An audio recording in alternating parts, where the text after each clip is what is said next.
I don't really believe in that you have to be like the, devil's wear Prada to be in the fashion industry. I believe in kindness. And I know that people are like, oh, it's fashion, so that's how it is. And I don't believe in that. Like, for me here, this is a collaborative environment, not a competitive environment. That was Cindy Castro, founder of Cindy Castro New York. And this is Making It Here, a podcast by Epicenter NYC, where we spotlight the real stories behind entrepreneurs, artists, creators, and business leaders forging their own path. Every week, we dive into the hustle, the setbacks, the small wins that make the big picture possible. And every guest will have something to teach us, because making it here isn't easy. I'm your host, Amber Castillo. Cindy Castro New York is a sustainable luxury brand producing locally in the city with responsible fabrics and a commitment to garment workers' rights. The company was founded by Cindy Castro, who grew up in Ecuador and came to the U.S. as an au pair before putting herself through design school. She went on to break into New York's fashion world, taking risks and building a label that reflects both her values and her vision. Today, she's running her own brand, navigating the realities of entrepreneurship, and celebrating recognition as one of Vogue Business's 100 Innovators. In this episode, I sit down with Cindy to learn more about the risks she took to invest in herself, how she centers sustainability, and the importance of kindness in an industry that often thrives on competition. Let's jump in.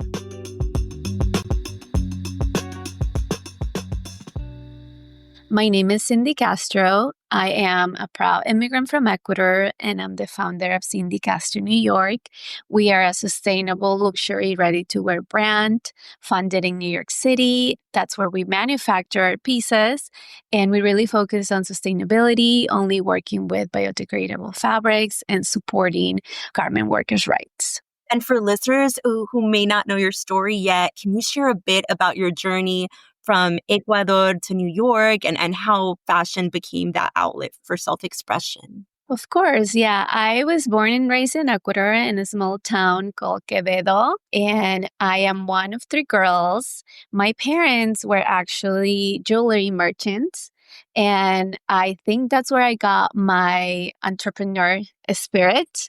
My parents, they're both from the mountains. One is from Cuenca, my mom is from Riobamba, and they actually left their town really early to, find a better future. And that's what I was born in the coast in Quevedo. And since I was little, my mom says that I was pretty difficult with clothing. I really wanted to change anything that they would buy for me. And I really found fashion as an outlet for me to gain confidence. Growing up, I really didn't feel like I fit. Fashion really became that outlet for me to develop myself, my sense of self and my confidence. And I didn't think it was going to be a career.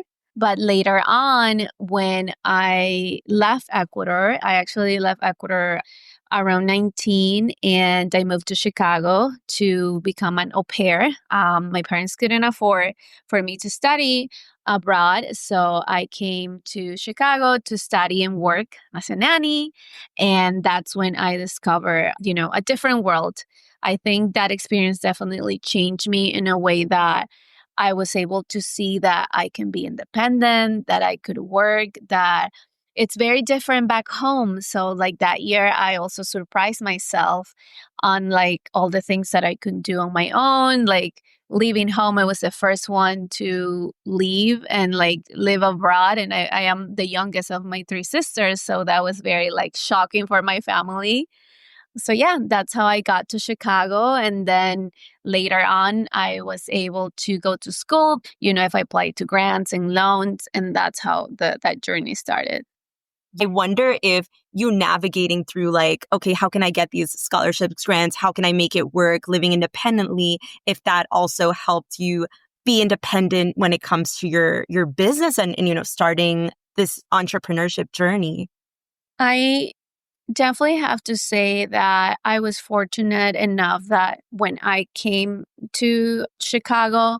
The family that I was with, and because I was working, I have different paperwork, right? I had a social security, and I later met who is now my husband, and he helped me throughout the way, like saying like, no, because I'm like, I'm not, my parents are never going to be able to pay for this. And he's like, well, there is loans. So walking me through like, what, and I was like, wait, that much a year? Like, that's how much you pay for a house or something. I don't know. I was so scared, right?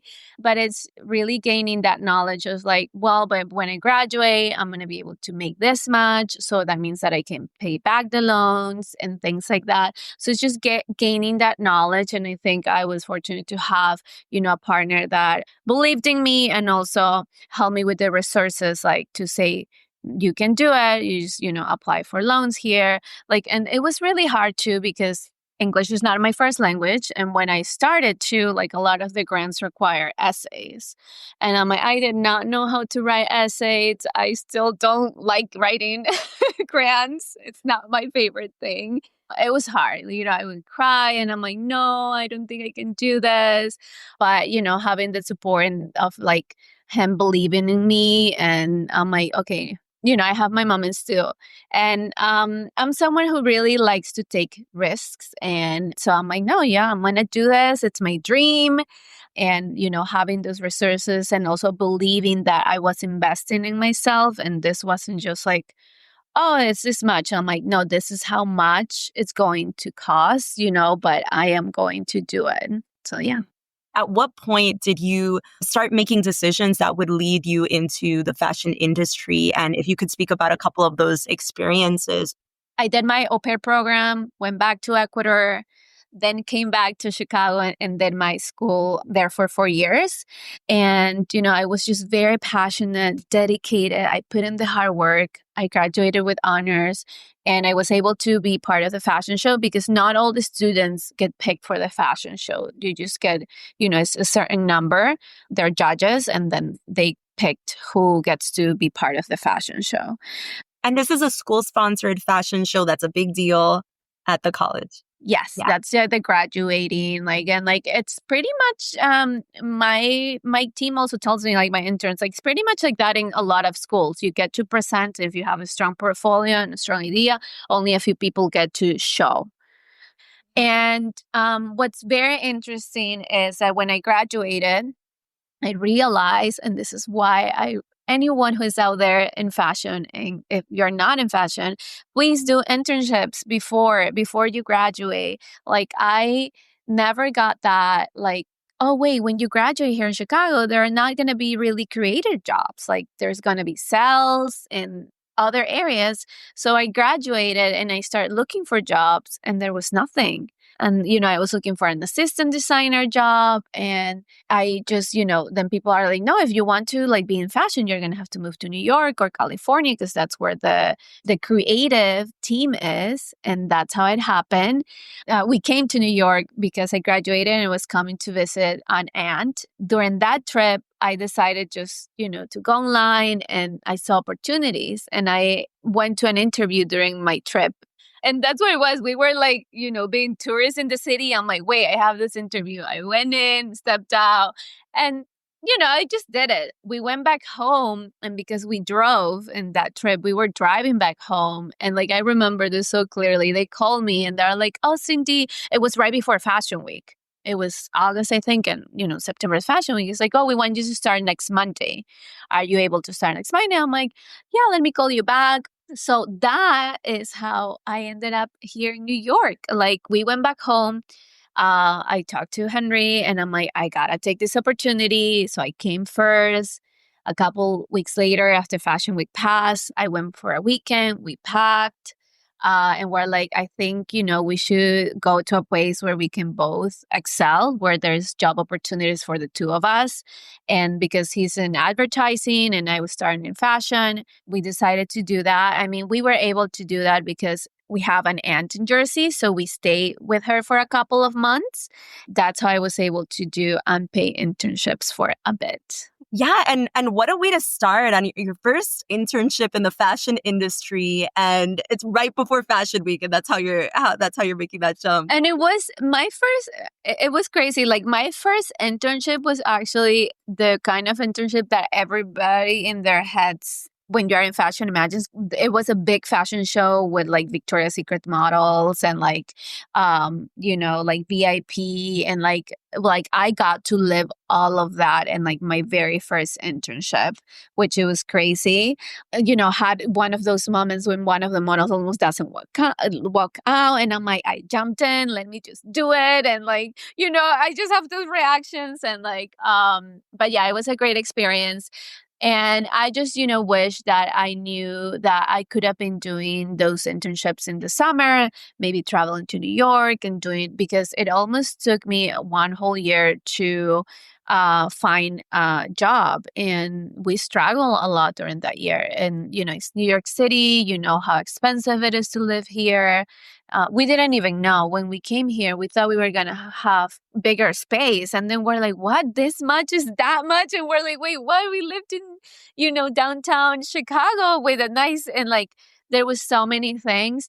But I think also like, if I would have known all of that, maybe I wouldn't have taken the risk. And I am glad that I took that risk. And, now we are here almost, I think this is going to be our 12th year in New York. What continues to drive your passion for sustainable fashion? Because I know that's huge. Was that also something that you were thinking about during your internships and during these early work experiences? Yeah, what continues to drive sustainability, my passion for sustainability is my community. For me, is putting people first over profit. Fashion is a job that employs more than 80% in the world are women, the people that work for fashion. So definitely thinking about that, how I want to impact the lives of other women. And it's important because when we talk about sustainability, we talk about their space. Either is the people growing the cotton that we're going to later become fabric and that we're going to be using as dresses, or either the people who are dyeing the yarns or dyeing the fabrics, are they non-toxic? The people who are weaving these fabrics, the people who are sewing. So fashion is very rooted in community, and it's very, sustainability for me goes hand in hand because we don't work with fossil fuels. We don't work with fabrics that are toxic. And we want to make sure that people understand the process that goes behind, creating a dress. It's not just, well, fast fashion. The problem is that fast fashion makes it seem that is just like done in seconds, but there is a whole process. Especially for us, it takes about 6 to 8 months to develop a collection, and it's the creative side. It's us, asking for certificates to the mill saying like, is this organic cotton? Do you have a certification? What about the dyes? Where does it come from? And it's us working here with the sample rooms, with a pattern maker and developing the design, right? Like that's a beautiful process. So you get to wear a unique piece, and it's something that brings you joy. And it's just sharing that story about, how sustainability has to do with people. And in the last couple years since last we spoke, have there been new sources of inspiration or motivation that have emerged for you? If we just talk about this year, I think with everything that's happening politically, that's also a source for me of inspiration, to see that our community is being attacked, to see that our community is not being dignified, has definitely put me as, a CEO, a responsibility to say otherwise and say where we stand up with our immigrant community, with our values.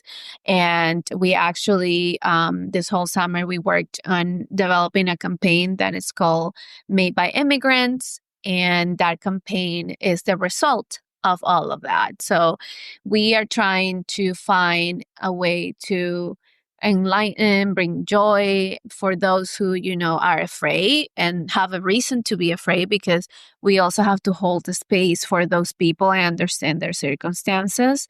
But for us who are able to speak up, for that feel a little bit more safe, right? Because it's also like you don't know either, is creating this campaign so we can donate part of the sales to different organizations that support immigrants' rights. And, that like, my clothing, it's more occasion wear and celebratory, but right now we're doing these t-shirts. So people, wear loud and proud, made by immigrants. We're a country made by immigrants. Our brand, I'm an immigrant.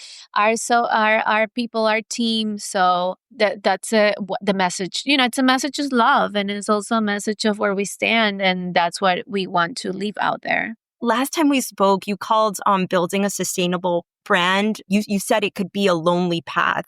What are some of the toughest, challenges you've faced recently? I know you just alluded to one of them politically, but either in terms of production costs, maybe the way tariffs have affected you. But yeah, what were some of those toughest challenges you faced recently? All the ones you mentioned. I think definitely with tariffs. I mean, for us, the beginning was a little different because we manufacture pretty much everything here right now.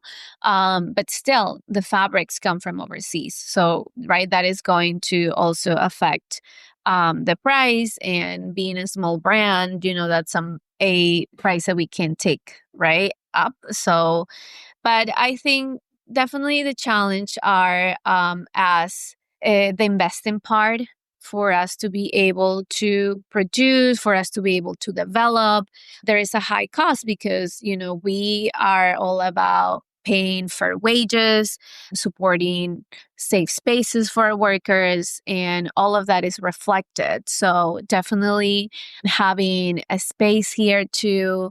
One of the things that recently happened here in the garment district is the XM plan that wanted to be passed, and it was to pretty much build new apartments and right here in the garment district, when there is specifically law that this buildings is for people who are in the garment district to be able to work and to continue with what they do. So with all of that, rent has become a little bit more difficult. So there's definitely those challenges of investment and the day-to-day. I mean, I don't put myself as a competitor with big brands, because we're doing something completely different. And also being able to, like having a team, I think that's one of the biggest challenges. Like that's something that we eventually want to do. Have any of, the challenges you just mentioned changed how you guys work or how you run the business? Yes.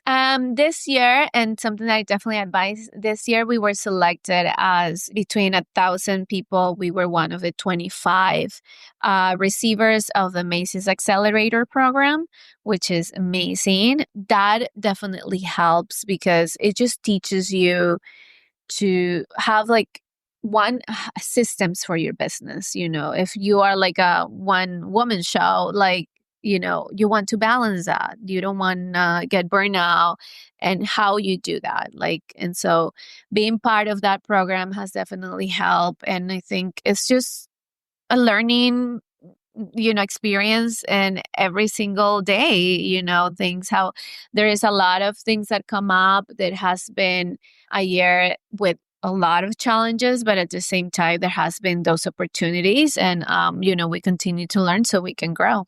And then looking back, is there anything you wish you would have known earlier, especially like before these, professional development programs, something that might help, emerging designers or other creatives or entrepreneurs who are listening? I think early on, I maybe would have liked to know or do this more programs like the accelerator program that I just did. They are just really helpful because they not only talk about like the creative part, they talk about the finance part. There's challenges also like, having the space. What does that mean? You need insurance. You need, there's a lot of legal legal paperwork. So is understanding that as well. So, if you see out there an accelerator program, smaller programs that you are able to take or apply, do that, because there's a lot of people. Like, I got to talk to so many amazing mentors that, have now developed not only one, like a lot of, businesses, and, they walk you through what the challenges are and how we can manage things in a better way. So definitely that. I think something that brought me where I am, and it's definitely my network of women. And it's crazy, that's a network that I didn't have when I worked for other companies. It's a network that was built during a few years. I felt like in the very first and second year, I already had a network of women that didn't know me, but were there to support me, to cheer me on. And it's finding that. And I think that is so important, that I might not have a team, but I have a network of women that believe in the brand, that believe in what we're doing. They're the ones like, Cindy, you need to come to this interview. You need to meet this woman. You need to dress this woman. You need to be part of this campaign. You need to come speak here. Our brand is very focused on social, how do you say, like social values. So part of, during the year, we support other organizations with a percentage of our sales. I've also volunteered as going to speak to kids about, what being an entrepreneur means.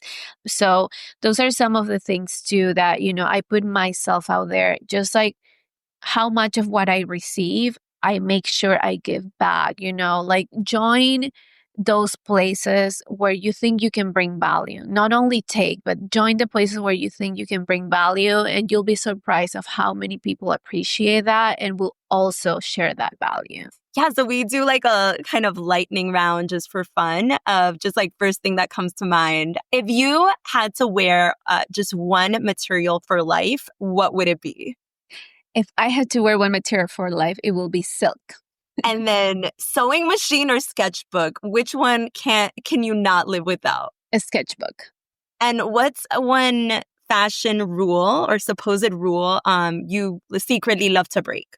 I feel like I do that every day. I mean, I definitely love to disrupt the industry.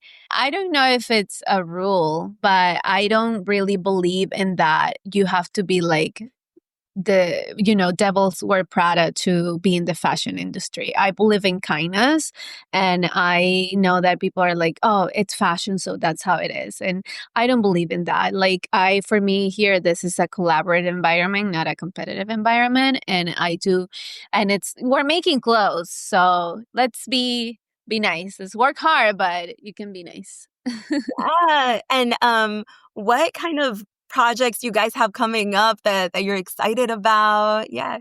Yeah. Well, I am very proud and honored to share that I recently was selected as one of the 100 innovators by Vogue Business. I was selected as one of the change makers, one of the champions for change. And that is because of our commitment to sustainability and our commitment to garment workers' rights. We participated recently, earlier this year, in a protest because we were not in favor of, building more hotels or like places here, and we want to protect the garment district. There is businesses that have been here for hundreds of years, and we want to make sure that this place stays safe for small business owners like ours. And yeah, so I'm excited. We're gonna be celebrating actually tomorrow. I'm gonna be Congratulations. meeting, and we were in the same list as other people that I admire that have been in the industry for a long time. So to have that recognition, I just feel that it's a recognition for my community. Was there anything we didn't talk about that, you would advise other aspiring entrepreneurs, especially in the fashion industry, or, anything else you wanted to share of your, lessons learned in your journey? Yeah, I mean, I definitely think that don't be shy of like sending a DM, sharing your portfolio, volunteering, and being curious. Definitely stay curious and like don't always think about like, oh, what am I going to get in return? Sometimes it's also about you building that trust, um, building a set of skills, and finding yourself and throughout all these things that you do. Of course, you have to value yourself, but that's why find the spaces, the brands, the businesses that you feel that your values align, right? If you're interested in sustainability, if you're interested in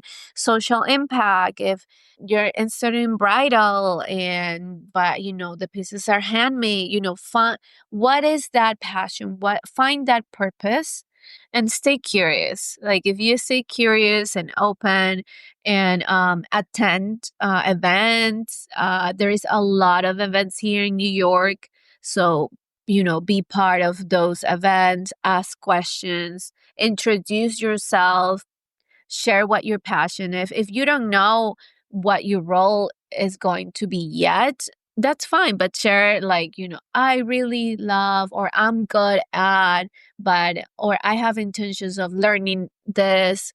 So stay open about that. And also, follow us, reach out. We do panels in the city too, and we have workshops as well here in the atelier.